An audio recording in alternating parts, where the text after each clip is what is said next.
Subscribe and join Political Science by Vivek Sir YouTube channel.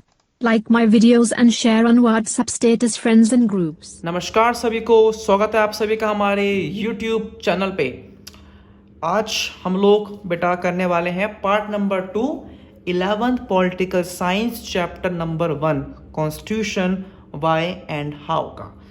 आज का जो हमारा बेटा क्वेश्चन है वो है ये कि how Indian constitution was made, भारतीय संविधान कैसे बना था।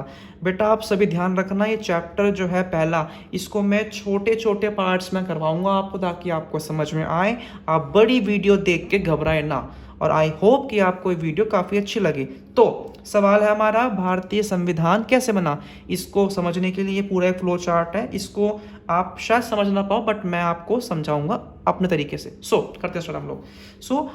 जो बेटा था आपका कॉन्स्टिट्यूशन, मतलब जो था बेटा आपका संविधान, उसको बेटा बनाया था कॉन्स्टिट्यूएंट असेंबली ने। Constitution was made by constituent assembly, ठीक है।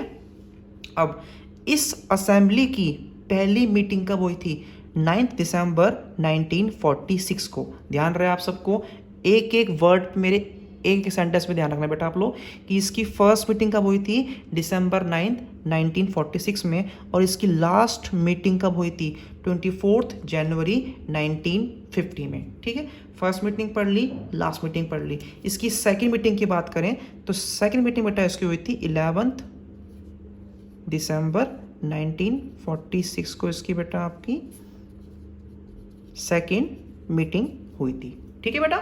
तो ये आपको 3 डेट्स लर्न करनी है यहाँ पे। फर्स्ट मीटिंग दिसंबर 9, दूसरी मीटिंग दिसंबर 11 और लास्ट मीटिंग 24 जनवरी 1950। नेक्स्ट, अब बेटा इस असेंबली में कितने मेंबर्स थे?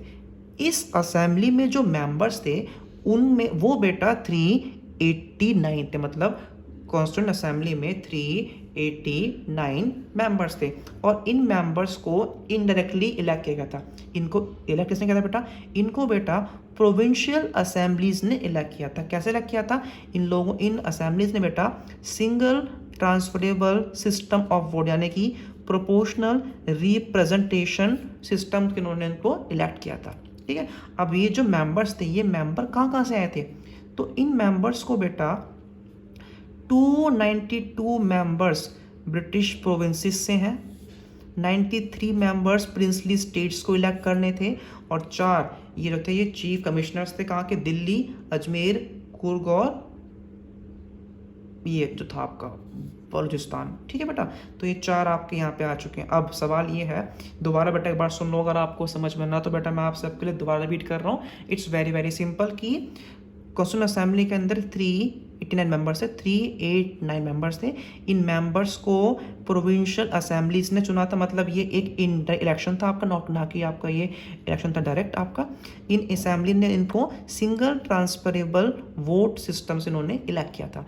इन मेंबर्स में मतलब एक तरह से कि 292 मेंबर्स प्रोविंसेस को इलेक्ट करने थे, 93 प्रिंसली स्टेट को, और 4 इनको करने थे आपको, ठीक है। और बाद में बेटा इन मेंबर्स को क्या किया?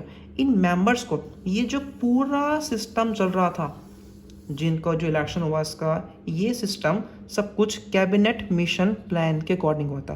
कैबिनेट मिशन प्लान के अकॉर्डिंग बेटा हुआ था। इसके अंदर ये भी था आपका कि इन सारे मेंबर्स को 3 कैटेगरी में डिवाइड किया गया था। कौन कौन सी थी? वो थी आपकी सिख, मुस्लिम्स और जनता, ताकि कोई भेदभाव ना हो। और इनमें ये भी था कि सपोज के ये आपका एक एरिया है, तो 10 लाख लोगों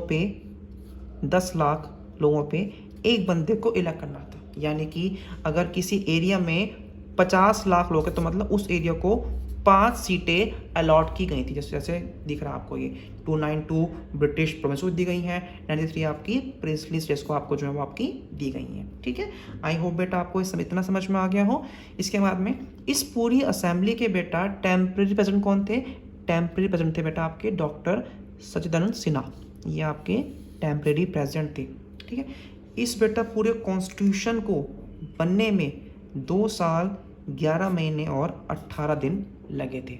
उसके बाद हम लोग आते हैं बेटा, आप सभी जानते हैं बेटा कि भारत का बंटवारा हो गया था 2 नेशन थ्योरी के द्वारा बेटा बंटवारा हुआ था बेटा भारत का हमारे। तो क्या हुआ? तो हुआ ये कि बंटवारे के बाद भारत में 3 जून 1947 की जो योजना थी उसके अकॉर्डिंगली पाकिस्तान के लोग जो थे वो उन्होंने मीटिंग का हिस्सा नहीं बने, मतलब उन्होंने मीटिंग छोड़ दी। सो अब हमारे इस असेंबली में सिर्फ 299 मेंबर्स ही रह गए थे, ठीक है। और इन लोगों ने बेटा भारत का जो था संविधान इन्होंने आपको बनाया था, ठीक है। 2 डेट्स बेटा आपको और लर्न करनी है यहाँ पे, वो ये है कि हमारी कॉन्स्टिट्यूशन की बात की जाए तो 26 नवंबर 1949 को कॉन्स्टिट्यूशन एक तरह से बोल सकते हो हम लोगों का अडॉप्ट किया था, मतलब इस दिन आपका बनकर आपका तैयार हो गया था। और 26 जनवरी 1950 को हम लोगों ने इसको इफेक्ट, मतलब उसको हम लोगों ने पब्लिश, मतलब 26 जनवरी हम लोगों ने इसको एक तरह से इफेक्ट में वो आपका आ गया था। और इस 26 नवंबर को सिर्फ 284 मेंबर्स ही आपके प्रेजेंट थे आउट ऑफ 299 मेंबर्स, ठीक है। आई होप को बेटा आपको ये समझ में आ गई बेटा, जो आपका छोटा सा कंसेप्ट था आपका ये फर्स्ट मीटिंग, लास्ट मीटिंग, पूरी जो असेंबली की वो थी रचना आपकी वो की थी कैबिनेट मिशन प्लान के द्वारा, ठीक है। इतने आपके मेंबर्स थे, इन मेंबर्स को इलेक्ट किया था प्रोविंशियल असेंबलीज ने। कैसे इलेक्ट किया था? सिंगल ट्रांसफरेबल वोट के द्वारा, ठीक है। एक एरिया को हम लोगों ने 10 लाख पे 1 सीट का रेशियो रखा था कि जितना इतना बड़ा एरिया उतने उसको मेंबर दिए जाएंगे। किसी एरिया में 90 लाख लोग हैं तो उनको 9 सीटें जो उनको आपकी वो अलॉट होंगी। तो ये था बेटा हमारा जवाब। अब इसको लिखना कैसे है? अगर आप चाहते हैं कि आपको इस चैप्टर के नोट्स मिलें तो आप इस नंबर 9899382196 इस नंबर है बेटा आप करके व्हाट्सएप इस चैप्टर के नोट्स जो है वो परचेज कर सकते हैं, ठीक है। अब एक और क्वेश्चन बेटा आपसे पूछ सकते हैं आपके एग्जाम में, वो क्या है? वो है बेटा क्वेश्चन आपका कि फीचर्स ऑफ इंडियन कॉन्स्टिट्यूशन, भारतीय संविधान के फीचर्स क्या है, उसमें क्या क्या बातें हैं। तो बेटा क्या बोलोगे आप लोग? फर्स्ट पॉइंट, फेडरल कॉन्स्टिट्यूशन, मतलब कि भाई हमारे कंट्री में शक्तियां बटी हुई हैं। सेंट्रल गवर्नमेंट की अलग शक्तियां हैं, स्टेट गवर्नमेंट की शक्तियां अलग है, मतलब there is division of power, शक्तियों का आपका बंटवारा हो चुका है। दूसरा, रिटर्न कॉन्स्टिट्यूशन, भाई जितने भी संविधान में बातें हैं वो लिखित रूप में, मतलब वो लिखी हुई हैं, कुछ मुंह से नहीं बोला गया, क्योंकि मेन जो होती है वैल्यू वो होती है आपकी लिखित बातों की। नेक्स्ट, फंडामेंटल राइट्स, हमारे पास में 6 फंडामेंटल राइट्स भी दिए हुए हैं। Directive principles of state policy, मतलब स्टेट्स के कर्तव्य हम लोगों ने दिए हुए हैं। हमारी कंट्री में जुडिशरी कैसी है? इंडिपेंडेंट है। जो हमारी देश की नागरिकता है, मतलब जो सिटीजनशिप है वो क्या, वो भी सिंगल है आपकी हमारी कंट्री में। आर्टिकल नंबर 352, 356 और 360 के द्वारा हमारी कंट्री में हमारे कॉन्स्टिट्यूशन ने इमरजेंसी प्रोविजन भी दिए हुए हैं। लास्ट में क्या आता है आपका? इंडिपेंडेंट इलेक्शन कमीशन, ठीक है। ये भी मतलब एक तरह से देखा जाए तो ये सारी जो बातें हैं ये हमारे कॉन्स्टिट्यूशन को थोड़ा सा यूनिक बनाती हैं, जो कि सबसे बिल्कुल ही डिफरेंट है। आई होप गाइस आपको इस वीडियो में मैंने आपको जो है 2 क्वेश्चन कराए हैं और आपको बेटा समझ में आ गए हों। लाइक कीजिए, शेयर कीजिए बेटा। मिलते हैं आपसे हमारी नेक्स्ट वीडियो में। Thank you so much for watching my videos.